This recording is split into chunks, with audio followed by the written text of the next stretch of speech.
She's affectionately known as the Peace Mom. You probably remember her month-long anti-war protest outside the Texas ranch of President Bush in 2005. And during her congressional campaign against Nancy Pelosi in 2007, she ran on the platform of reforming media, repealing the Patriot Act, ending the war on drugs, closing Guantanamo Bay, and legalizing same-sex marriage. Her 8th newly released book is The Obama Files, which is our topic of discussion today. Cindy Sheehan, thanks so much for joining me. Thank you, Andrew, for having me. Cindy, to prove your uncomfortably intimate relationship with war, please briefly retell the story of your son Casey. It's coming up a week from today. It'll be the 11th year since Casey was killed in Iraq on April 4th, 2004. And April 4th is also the day that Martin Luther King Jr. was assassinated in 1968. So it's a sad day for humanity, and it's a sad day for my family.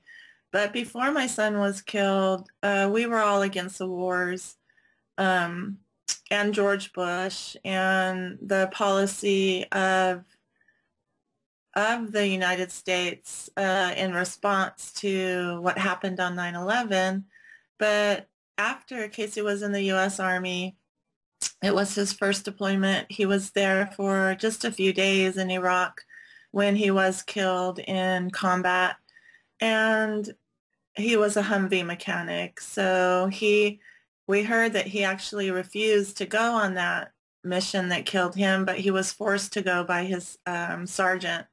So he said, I can't kill anybody. I'm not going. I'm just a mechanic. And he was forced to go, and it killed him.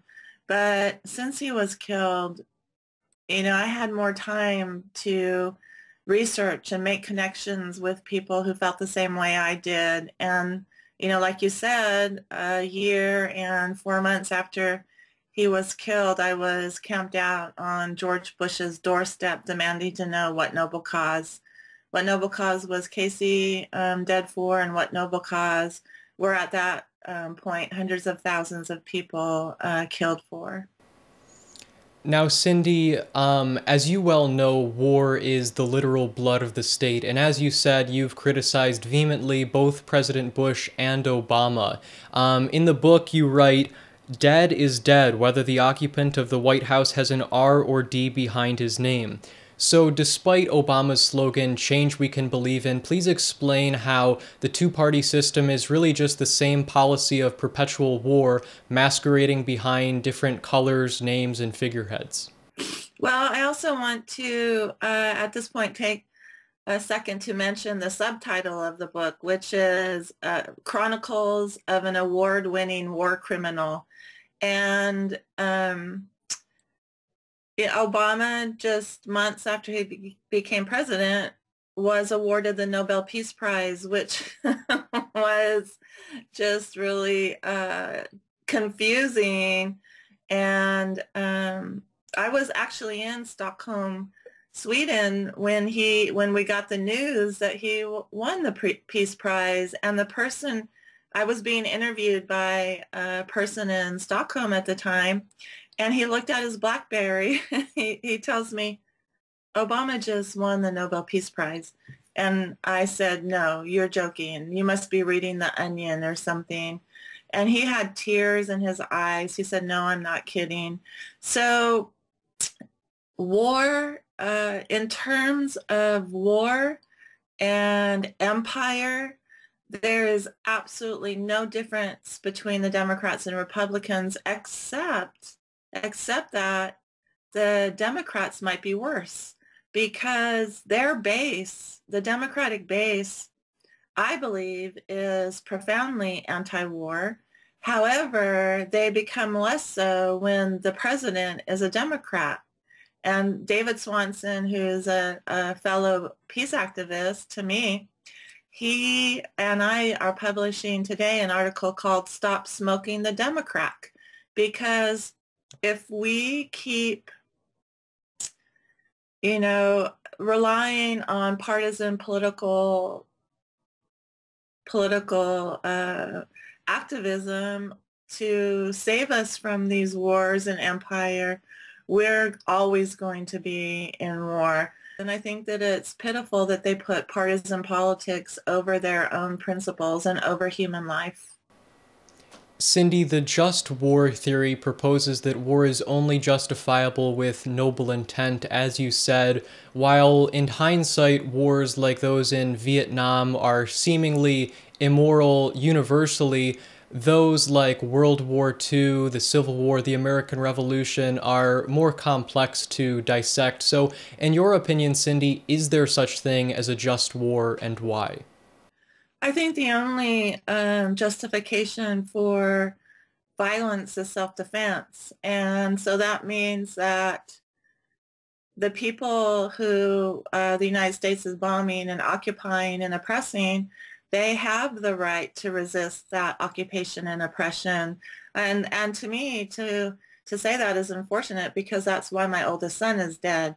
So, I mean, historically, and David Swanson, we're talking about him, he wrote a book refuting the fact that those wars that you just mentioned were just, that they're, it's just to me, especially barbaric in 2015, that many people, and I only am speaking for the people in this country because this country is where I live, many people cannot imagine a way to confront issues or solve problems without using violence, without using war.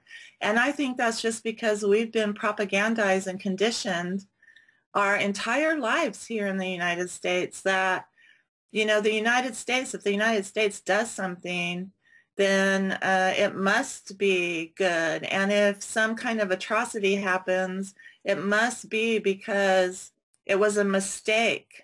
But that's not a mistake. It's planned. It's policy. I just say you look back, ask yourself this question. How can a country be justified? How can a country be righteous when it was actually literally born from genocide and forced black slavery? It's like I said, it's just inherently, fundamentally, and profoundly ingrained in the institutions of the United States of America. And it's only the people who are going to be able to overturn that.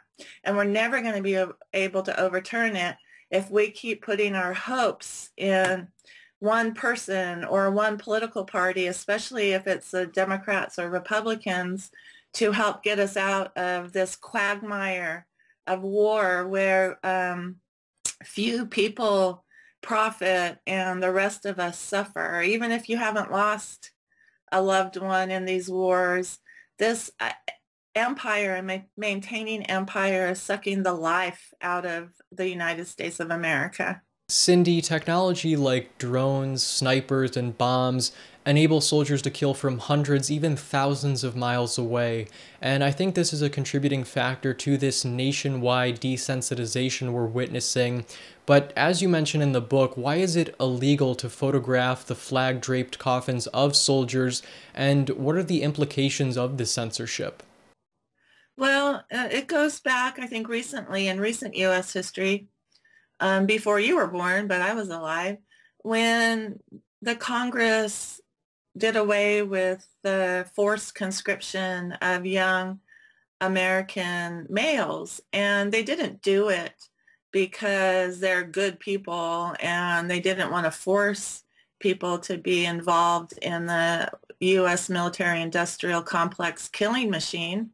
They did it because the draft radicalized people. It radicalized students. It radicalized their parents. It radicalized a whole generation of American youth.